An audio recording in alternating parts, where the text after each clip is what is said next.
여러분, 우리가 성경을 보는 이유가 우리가 예배하는 이유가 무엇입니까? 그것은 날마다 하루하루가 주님 보시기에 더 아름답게 살려고 우리가 몸부림치는 그런 결과를 낳기 위해서 우리가 그렇게 하는 줄로 믿습니다. 너의 인생은 흙으로 왔으니 너는 흙으로 돌아가리라는 말이 성경에 있는데, 여러분, 우리가 죽고 나면 명예도 물질도 아무것도 아니잖아요. 우리 모두는 빈손으로 이 땅에 왔습니다. 그런데 중요한 것은 돌아갈 때는 하나님 앞에 열매를 가지고 가야 한다는 거예요. 공술의 공수거라는 말이 있습니다. 빈손으로 왔다가 빈손으로 간다. 그러나 믿는 자들은 그렇지 않습니다. 빈손으로 왔던 인생이 예수를 만나고서부터 시작해서 예수님께서 우리에게 주셨던 모든 것들을 빌려 쓰면서 주님이 기뻐하는 그 일을 위해 열매를 남기는 삶을 사는 그 애씀과 수고가 이 땅에 있을 때, 마지막 우리 숨이 거두는 날 주님 앞에 서서 내가 이렇게 살다 왔노라고 주님께 말씀드릴 때, 그것에 따라서 우리 주님께서 수고한 대로 상을 주시는 줄로 믿습니다. 우리 고린도전서 9장 24절 25절 말씀 보면 이런 말씀이 있습니다. 너희가 운동장에서 다 다른 박질할지라도 상 얻는 자는 오직 하나니 그 상을 얻기 위하여 힘쓰라. 그 이야기가 무슨 말입니까? 인생이라는 운동장에서 저와 여러분이 믿음의 경주를 하되 남들보다 더 욕심을 가지고 내가 지지 않겠다는 마음, 세상 사람은 저렇게 살고 믿는 자 가운데 세상 것이 좋아서 사는 사람이 있을지라도 나는 오직 주님 바라보며 살겠다, 내게 다가올 죽음 앞에서 내가 부끄러움 없이 살겠다라고 고백하는 그 인생 되어야 되지 않겠습니까? 오늘 성경은 그런 의미에서 우리에게 사순절 둘째 주를 지나가면서 귀한 교훈을 줍니다. 웬만큼 교회 다니신 분은 한두 번 들어본 말씀이시고 좀 믿음에 열심히 있었던 분들은 늘 듣던 이야기 중에 하나인데, 여기 마지막 절에 뭐라고 하냐면 하나님께서 이 백성은 내가 나를 위하여 지었나니 나를 찬송하게 하려 합니다. 여러분, 왜 하나님이 찬송하게 만드셨을까? 어떻게 찬송하게 만들었을까? 여러분, 그냥 하나님이 나를 지었으니까 내가 찬송하며 살아야지, 찬양해야지, 그런다고 찬양이 나옵니까? 사람이 감격을 하면요, 감동을 하면 상대방에 대해서 무엇인가 끊임없이 주고 싶고 베풀고 싶은 마음이 생깁니다. 상대방에게 서운한 마음이 들면 줄 것도 주고 싶은 마음 없고요, 살려고 준비했다가도 주지 않는 게 우리 인지상정 아닙니까? 근데 마지막 말씀을 하나님께서 이렇게 하시어놓고서 우리에게 왜 찬양을 하게 되었는가 앞부분에 설명을 하시는.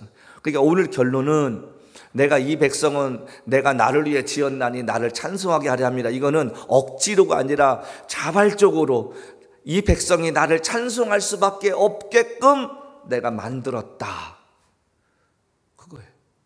수동적이 아니라 능동적으로 말이죠. 찬송하게 하려 합니다. 제가 미국 장례식과 한국 장례식을 참석하면서 느낀 게 하나 있습니다. 미국 장례식은 물론 슬픔도 있지만 미국 장례식은 울기보다는 오히려 그 고인에 대해서 생각을 하고 서로 그냥 친밀하고 그동안 사이 좋았던 분들 더 좋아지고 안 좋아졌던 분들 와서 그냥 좋아지는 것 같아요. 그래서 미국 장례식 중에 일부 어느 교회에서 하는 거 보면 사회자가 그런 얘기합니다. 오늘 고인을 기억하실 분 계십니까? 그러면 어떤 사람이 일어나서 내가 그 사람을 안다고, 오래전부터 이렇게 알아왔는데, 그럼 또 옆에서 나는 그 사람을 기억한다고. 그러면서 이제 주거니 받거니 그렇게 해요. 우리는 장례식장 가면 막 시종 울고불고 숙연해지고 그러는데, 가면 예식을 시작하기 전에 서로 그냥 평상시처럼 이야기를 합니다. 한국 장례 문화는 사람이 죽으면 멀리 보내잖아요. 지금이야 공원묘지가 있으니까 그렇지만 옛날에는 막 산속으로 못 나오게. 근데 미국 사람들은 늘 공동묘지가, 죽음이 삶의 한 부분에 있어서 가까이에 있다는 거죠. 그런데 제가 그 장례식을 볼 때마다 무슨 생각 드냐면, 아름답게 화장을 시켜서 누워놓고 많은 사람들이 조화를 보냈는데 그 사람을 기억하는 많은 사람들이 그 사람을 기억해서 조화를 보내고 조문객이 왔는데, 정작 중요한 것은 그가 하나님 앞에 섰을 때도 많은 천사들을 보내주셔서 내가 이 땅에서 수고하고 애썼고 정말 나를 위해 고생 많이 했으니까 쉬어라라고 환영해주는 삶이 될까? 여러분과 저의 인생이 사람들에게는 기억되지 않아도, 사람들 보기에는 실패한 인생 같아도, 우리 주님 앞에 서는 날 주님이 우리에게 고맙다고 하시는 그 한마디 듣는 삶이라면 우리 인생은 성공한 줄로 믿습니다.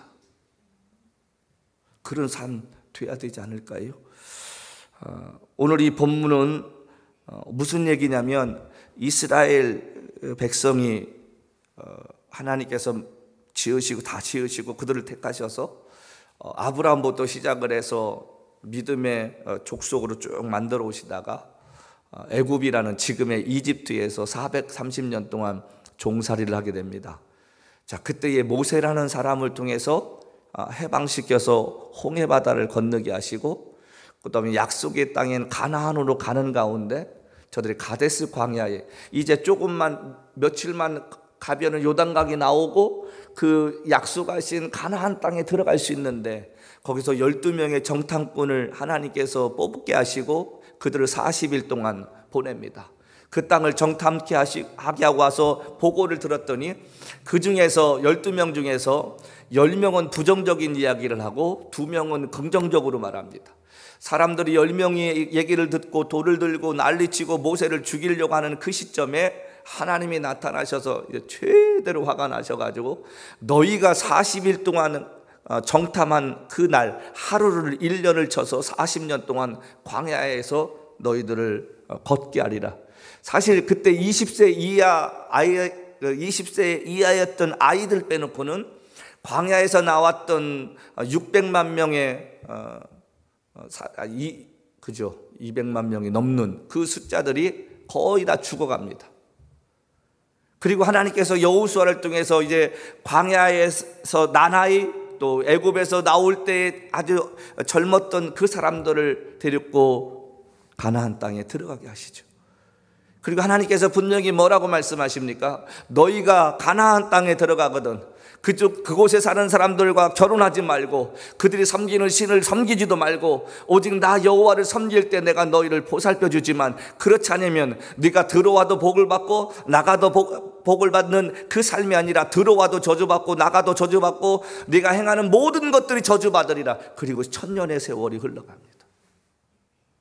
천년의 세월이 흘러가면서 이스라엘 백성들이요, 점점 하나님을 잊어버리고 배반하고 우상을 섬기고, 그 다음에 그 땅에 있는 여자 남자들과 결혼하면서 혼혈아들이 낳기 시작합니다. 그러다가 BC 586년에 이스라엘이라는 나라가 완전히 멸망해서 바벨론이라는 느부갓네살 왕에 의해서 멸망당하고 말지요. 자, 그리고 나서 하나님께서 포로로 70년 동안 그들을 바벨론 땅에 살게 하십니다. 그때에 이 말씀을 하시는 거예요. 여러분, 일제 36년을 우리가 살았다고 하는데 말이 36년이지 우리 말이 없고 우리 문화가 없고 우리 것이 없는, 감시당하고 잘못되어지면 죽임당하는 그 고통의 삶을 그들은 2배 가까이 되는 삶을 살았다는 거예요. 처음에는 1, 2년이 지나다 보면 사람들이 뭐라 했겠습니까? 곧 돌아가겠지. 하나님 우리를 버리지 않으셨겠지. 그리고 5년, 10년, 15년, 20년, 30년, 40년, 50년 지나갈 때 이들은 자포자기한 상태였습니다. 우리에게 소망이 없다. 이제 우리는 버림받았다 라고 이야기할 때 하나님께서 제2의 이사야를 통해 오늘의 본문의 말씀을 소망으로 들려줍니다. 여러분 기억하십시다. 제가 짧은 인생 살아와 보니 믿음 안에서 깨달은 게 하나 있습니다. 내가 힘들고 어렵다고 포기하지 않으면, 내가 모든 것 다 소망 없다고 이야기할 때 하나님께서는 그 일을 이루어 가실 줄로 믿습니다. 나는 포기할지라도 하나님은 포기하지 않으시더라는 거예요. 오늘 이 본문 말씀을 보면 시작이 어떻게 시작됩니까? 너희의 구속자여 이스라엘의 거룩한 이 여호와가 말하노라. 너희를 위하여 내가 바벨론에 사람을 보내어 모든 갈대아 사람들에게 자기들이 연락하던 배를 타고 도망가게 내려가게 하라. 그러니까 그 당시에 가장 강대국이었던 중동 지방의 강대국이었던 이 바벨론, 무너질 것 같지 않았던 바벨론, 공중에 정원도 만들고 사막에 성을 쌓아서 강흙물을 끌어다가 풍요롭게 살던 그 바벨론을 하나님께서 다른 민족을 통해서 멸망시키겠다는 말씀이에요. 이 말이 가당키랍니까?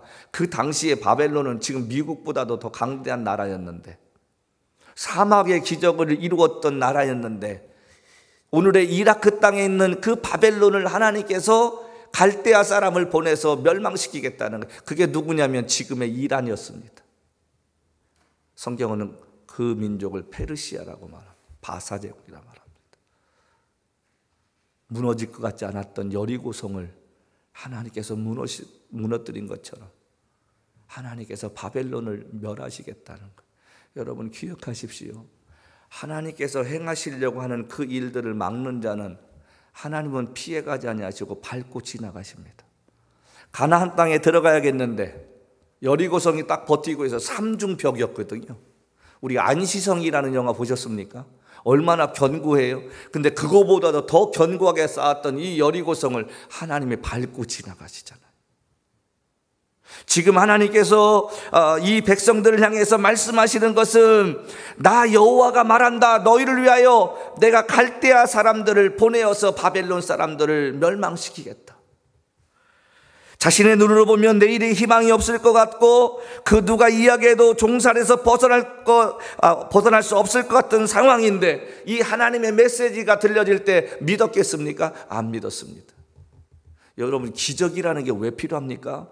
기적이라는 것은 여러분과 제가 할 수 있는 힘과 능력을 다 동원했는데 안 되었는데, 그 일이 안 되는데 누군가를 통해 이루어질 때 우리는 기적이라고 말합니다. 의학적으로 이 사람은 살 수 없습니다. 이 사람은 말기가 되어서 죽습니다 라고 이야기하는데 온 성도들이 기도하고 담임 목사도 기도하고 예배하고 안수했는데 어느 날 갑자기 이 사람이 살아났다. 그게 기적입니다. 저와 여러분의 삶 가운데 이것은 안 될 것 같다고 우리가 포기했는데 기도하라고 해서 기도했더니 하나님이 전혀 생각지 않은 방법을 통해 그 일을 이루시면 우리는 그것을 기적이라고 말합니다.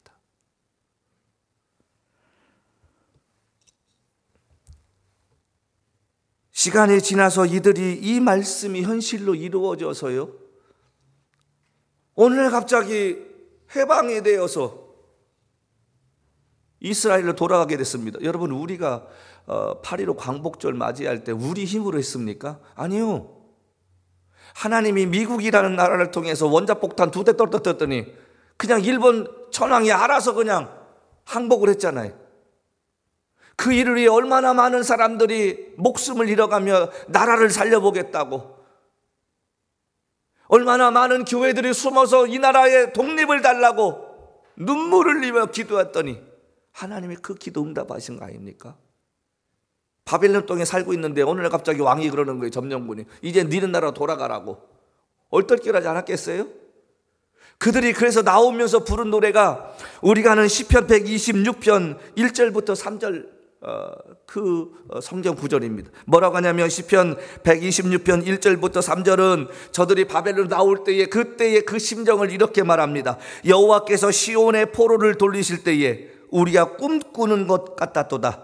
그때에 우리 입에는 웃음이 가득하고 우리 혀에는 찬양이 찼었도다. 열방 중에서 말하기를 여호와께서 저희를 위하여 큰 일을 행하셨도다 하였도다. 여호와를 위하여 큰 일을 행하셨으니 우리는 기쁘도다.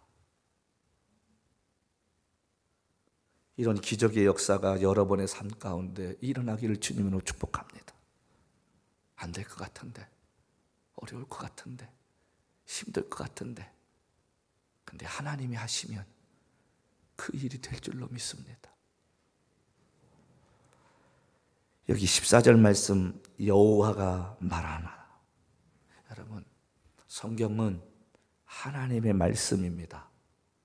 하나님이 하나님의 사람을 감동시켜서 하나님이 써야 할 이야기들을 주셔서 기록한 것이 우리가 갖고 있는 성경입니다.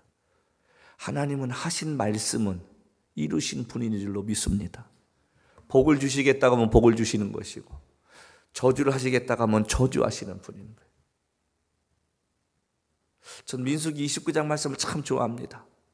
하나님은 인생이 아니시니 쓸데없는 소리 안 하시고, 사람의 아들이 아니시니 후회가 없으시도다. 어찌 하신 말씀을 행하지 하시며 하신 말씀을 이루지 아니하시리라. 우리 하나님은 말씀으로 천지를 창조하셨습니다. 우리 하나님은 죽은 자를 말씀 한마디로 살리신 분이신 줄로 믿습니다. 그렇다면 저와 여러분의 문제, 힘들고 어려운 일들, 우리 하나님의 말씀을 통해서 그 일을 올바르게 이루게 하실 줄로 믿습니다. 해결하실 줄도 믿습니다. 동의하시면 아멘 하십시다. 아멘. 그래서 예수님은 병든 자에게 네가 고침받을 줄로 믿느냐? 오늘 저와 여러분의 마음 가운데 이런 일이 있을 수 있을까? 이런 일이 가능할까? 여러분, 그때에 우리가 믿음으로 살면 하나님은 그 약속대로 이루시게 하시는 분이신 줄로 믿습니다. 다른 이도 아닌 하나님께서 말씀하신다고 본문은 말합니다. 지금 너에게 희망이 없다고 말하지 말라. 환경이 바뀌지 않을 것이라 말하지 말라. 기적은 일어나지 않을 것이라 말하지 말라. 여러분, 우리에게 하나님이 말씀하시면 그 일이 현실로 보여지게 될 줄로 믿습니다. 여러분, 14절과 16절 말씀 볼까요? 16절, 나 여호와가 이같이 말하노라.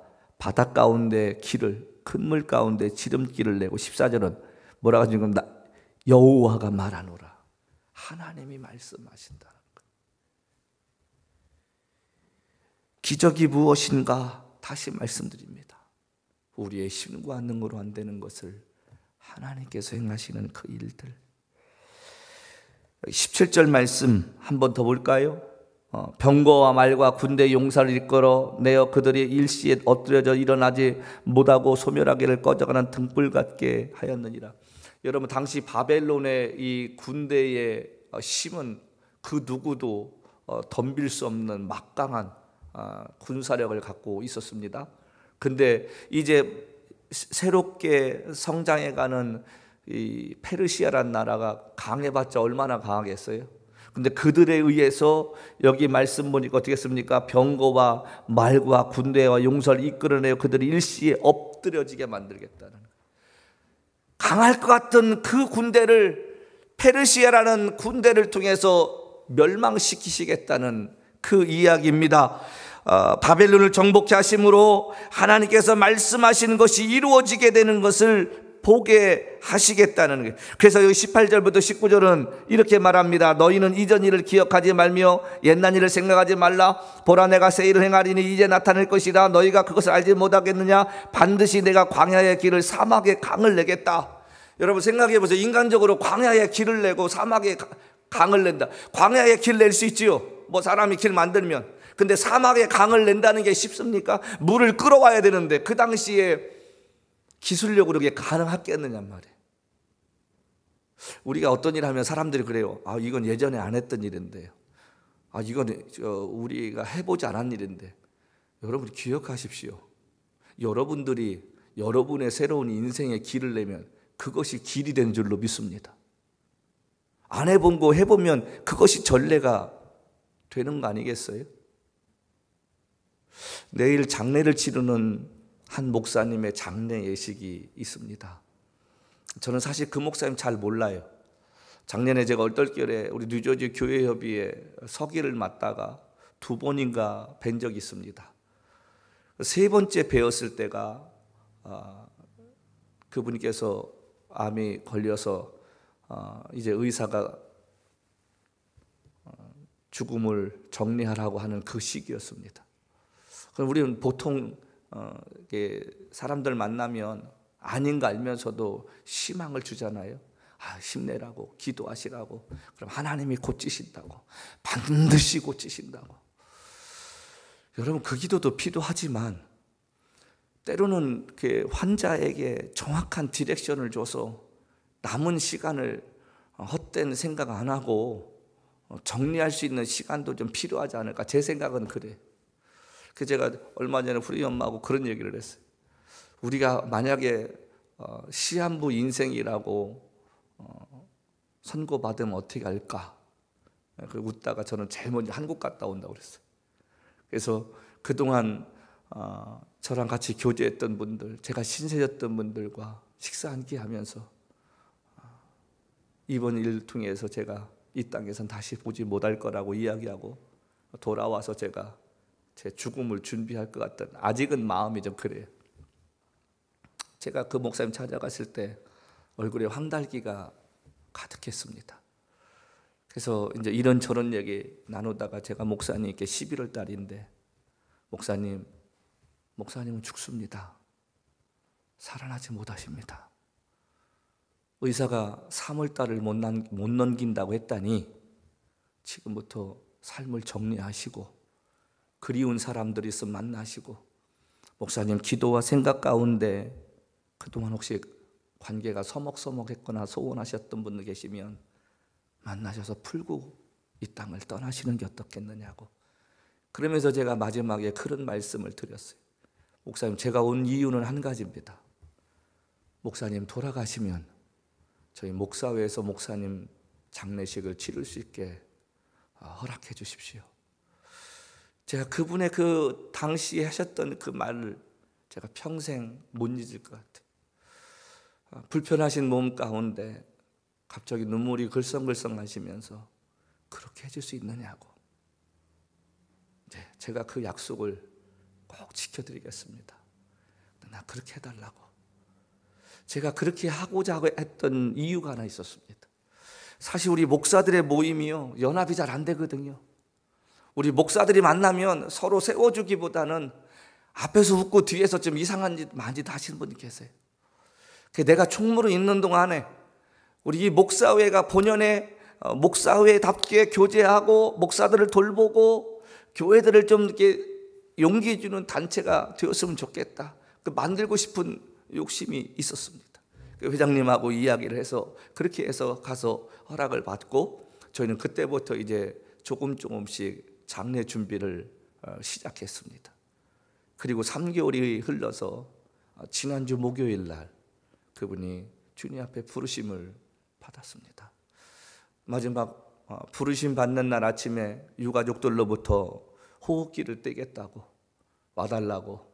그래서 제가 찾아가서 목사님 그동안 수고하셨다고, 이제 모든 짐 내려놓으시고 주님 품에 먼저 가시면 저도 멀지 않은 시간에 뒤따라 갈 테니 안식하고 계시라고.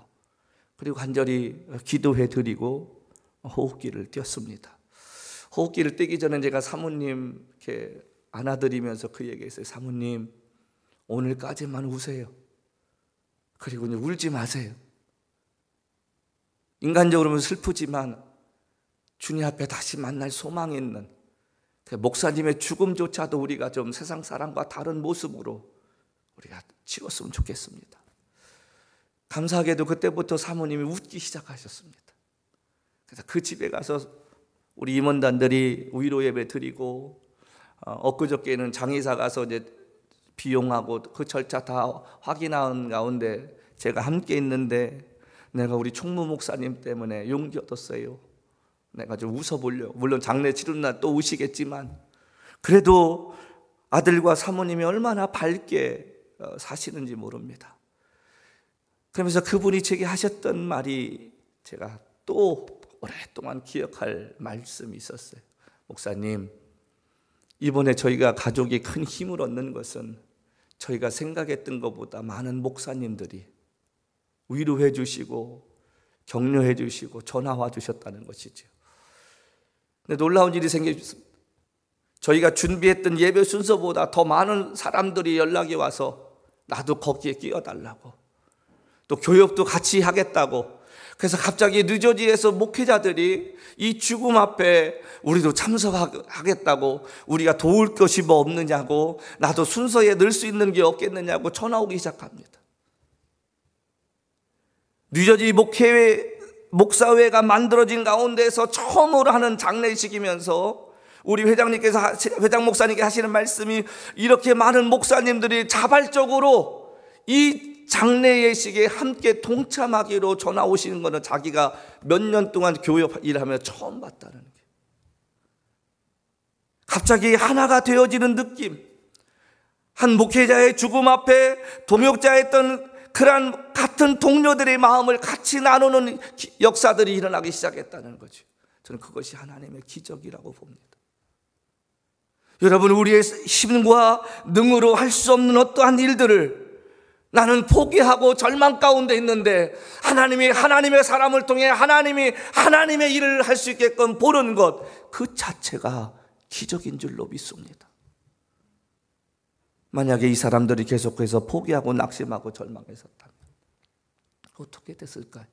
제가 오늘 말씀의 제목을 한 번 사는 인생 포기하지 말자는 말이 바로 이것입니다. 다시는 이곳에서 나갈 수 없을 것 같은 그 인생이었는데, 하나님의 때가 되니까 하나님의 방법대로 그들을 해방시켜 주시잖아요. 참된 믿음은 누구에 의해서가 아니라 내가 하나님의 기적을 경험하면 자발적으로 내 안에 믿음이 생기게 됩니다. 우리가 어떻게 하나님을 찬양할 수 있습니까? 우리가 어떻게 믿음이 생길 수 있겠습니까? 그것은 하나님의 기적을 경험하면 하나님을 신뢰하게 됩니다. 지난번에도 도와주셨지, 이번도 도와주실 거야. 근데 그렇게 기대감 가졌는데 하나님이 도우실 때, 저는 하나님의 기적이라고 저는 믿습니다. 인생을 살아가는 모든 사람에게 모양과 크기가 다를 뿐이지 문제들 없는 사람 어디 있어요? 오늘 이 자리에 앉은 여러분도 걱정 있잖아요. 염려 있으시잖아요. 저도 있어요. 설교하는 이 사람도 있어요. 기도하면 됩니다 라고 이야기하면서 때로는 저도 걱정과 염려 속에 있던 믿음이 없어질 때도 있다고요. 그래서 그때마다 믿음을 달라고, 하나님 나를 불쌍히 해달라고, 내가 여기서 좌절하거나 절망하지 않게 해달라고 또 하나님 의지하며 일어나려고 몸부림칠 때가 너무도 많음을 고백합니다. 사람들 보기에 광야에 길을 내고 사막에 강이 나온다는 게 가능합니까? 하지만 하나님이 하시겠다 하면 그 일은 될 줄로 믿습니다. 우리들의 염려, 걱정을 주님께서 해결해 주실 수 있게 주님 앞에 가지고 가십시다. 하나님, 이것 좀 해결해 주세요. 저 이거 원하는데 어떻게 하면 좋아요? 도와주세요. 우리의 마음도 변화시켜 주시기를, 우리의 삶의 환경도 바꿔주시기를, 여러분 믿고 가지고 나가면 하나님의 방법으로 그런 것들이 해결될 줄로 믿습니다. 인간적으로 불가능한 일들을 하나님께서 가능케 하시는 일을 보면서 그분을 찬양케 만드는 게 바로 하나님의 일이고, 이 성경, 우리가 갖고 있는 이 성경이 희망을 노래하는 책이요, 그 희망의 기적을 맛본 사람이 하나님을 찬양했음을 보여주는 책이라는 것입니다. 22절 말씀은 어려움 속에서 기쁨을 갖게 하심으로 하나님이 찬양케 만드시겠다는 선포지요. 내가 이 백성은 나를 위하여 지었나니 나를 찬송하게. 여러분, 나를 찬송하게 하려 함이라는 말은 뭐예요? 반드시 그렇게 만들겠다는 거예요. 우리가 하나님의 기적을 맛보면 찬양하지 않겠습니까? 즐거워하지 않겠어요? 꼭 찬양해야 한다고 해서 뭐 곡조와 노래를 가지고 하는 걸까요? 전 성경에 새 노래로 하나님을 찬양하라는 말이 있잖아요. 나 그 말이 참 재밌는 게 뭐냐면, 지금 젊으신 분들은 40년 전 불렀던 찬송 잘 몰라요. 이승재 목사님하고 저가 불렀던 그 찬송들 아시는 분들 많이 없을지도 믿어요. 자, 그 노래를 다시 하면 그게 여러분들에게는 새 노래 아닙니까? 제가 이 악보를 띄우는 이유가 하나 있습니다. 아무리 새로운 노래라고 해도 콩나물 이게 머리 보면 올라갔다 내려왔다 하는 건 아실 거 아니에요. 그지? 그래서 제가 옛날에 엘비스 프레슬리도 그렇고 유명한 사람들이 교회 찬양대 출신이라는 말이 참 공통되고 이해가 되는 것 중에 하나, 노래 잘할 수밖에 없는, 그 사람들은 벌써 악보 보는 법을 배웠잖아요. 근데 우리는 모르면 가만히 있어요. 그러면 생각해 보십시다. 주일마다 우리가 찬양을 하는데 어르신들을 위해서 배려하는 곡을 젊은 사람들은 몰라요. 어르신들은 신나고 좋으신데 젊은 친구들은 몰라. 또 반대로 젊은 사람들이 부르는 노래를 하면 어르신들이 안 불러. 그럼 우리가 악보를 띄워줬으면 모르더라도 그냥 따라 부르려고 하는 게 있어야 되는데, 내가 모르면 안 해. 그리고 항상 배려 안 한다고 생각을 하셔. 말씀을 하셔. 그러면 여러분, 우리가 하나님은 공평하신 분인데 교회에서도 공평해야 할 거 아니에요. 어르신들이 하는 노래 해줬으면, 젊은 사람들이 하는 노래 하면 어른도 따라와야 하잖아요. 근데 어르신들은 뭐라 하냐면 요즘 젊은 것들이 자기들 노래만 한다고. 젊은 친구는 뭐라고 했습니까? 어른들은 이기적이라고, 당신들 아는 노래만 하려고 한다고.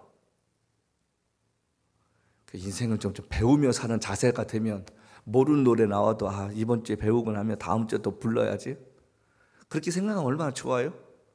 하나님을 찬양한다는 게 꼭 악보대로 있는 것만 가지고 노래할 때만 찬양입니까? 아니에요. 하나님 정말 감사합니다, 하나님 내가 주님을 찬양하는 것이 그 자체가 찬양 아닙니까?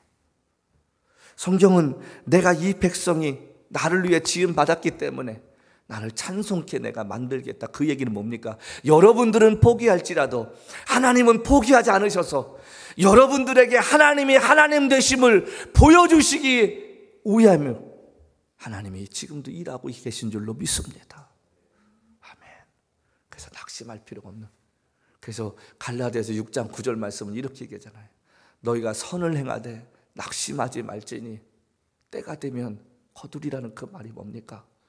우리가 포기하지 않으면, 물론 여러분이 포기한다고 해서 하나님도 포기하는 건 아니지만 하나님은 기쁨으로 단을 거두게 하실 줄로 믿습니다. 오늘 여러분들이 하는 걱정과 근심거리들을 기쁨으로 바꾸게 해주셔서, 이래서 예수 믿는 거고, 이래서 하나님을 찬양하고 기도하는 것이구나, 그렇게 만드실 줄로 믿습니다. 말씀 마치려고 합니다.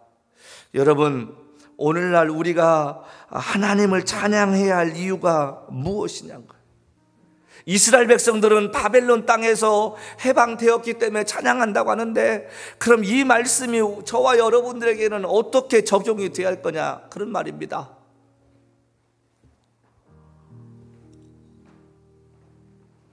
예수 없이 구원받을 수 없었던 우리들의 삶 가운데 예수님을 보내주시고, 이스라엘 백성 아니면 구원받을 수 없었던 민족들에게 이제는 누구든지 내 아들 예수 그리스도를 믿으면 너희가 구원받는다.